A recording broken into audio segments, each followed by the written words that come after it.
Hello sa ating mga kamaglalaway dyan. Ngayon ay gagawa tayo ng pwede nating pagkakitaang chili garlic sauce. Siyempre, unang muna natin gagawin ay tatanggalan natin ng mga tangka yung ating mga sili. Gumamit ako dito ng gloves kasi mahapdi ito sa kamay. Hugasan muna nyo yung mga sili bago nyo tanggalin ito ng tangkay.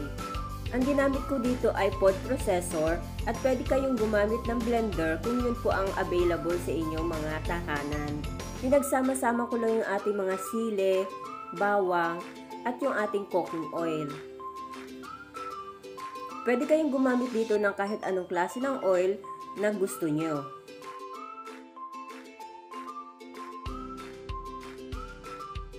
Then, dudurugin natin to or i-blend natin ng ilang segundo.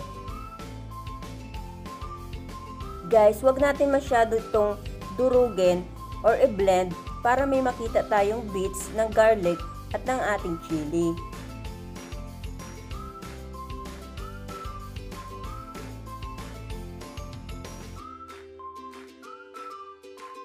After natin itong ma-blend, ito na yung magiging itsura ng ating bawang at ang ating sili.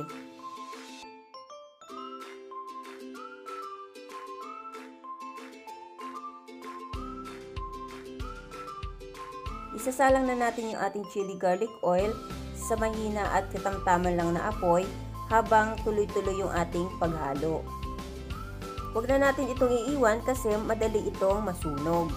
Bali, lulutuin natin to ng 15 to 20 minutes bago natin ilagay yung ating ibang mga sangkap.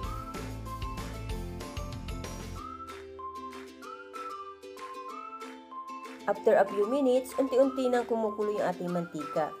Huwag na natin itong iiwan at dire-diretso lang yung ating paghahalo para hindi masunog yung ating chili garlic.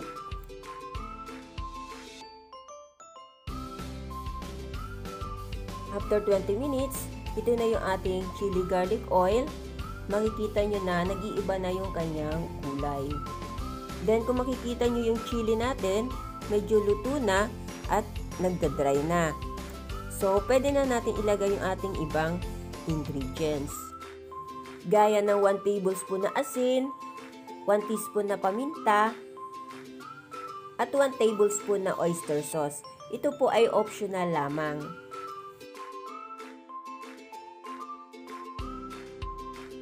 Then, mag-add lang ako dito ng sugar para maging balance lang yung lasa ng ating chili garlic oil. Hahaluin lang natin to para matunaw yung ating asin at ating asukal. Saka natin ilalagay yung ating suka. Then, siguraduhin natin huwag haluin para hindi maging hilaw yung lasa ng ating suka. Lulutuin natin to for another 20 minutes para lutong-luto yung ating chili garlic. At para hindi din ito masira agad-agad.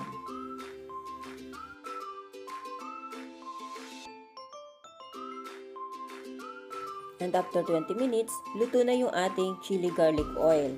Papalamigin lang muna natin to, saka natin i-transfer sa ating mga lalagyan. Now, it's done, our chili garlic oil. Thank you for watching. Bye-bye. God bless everyone.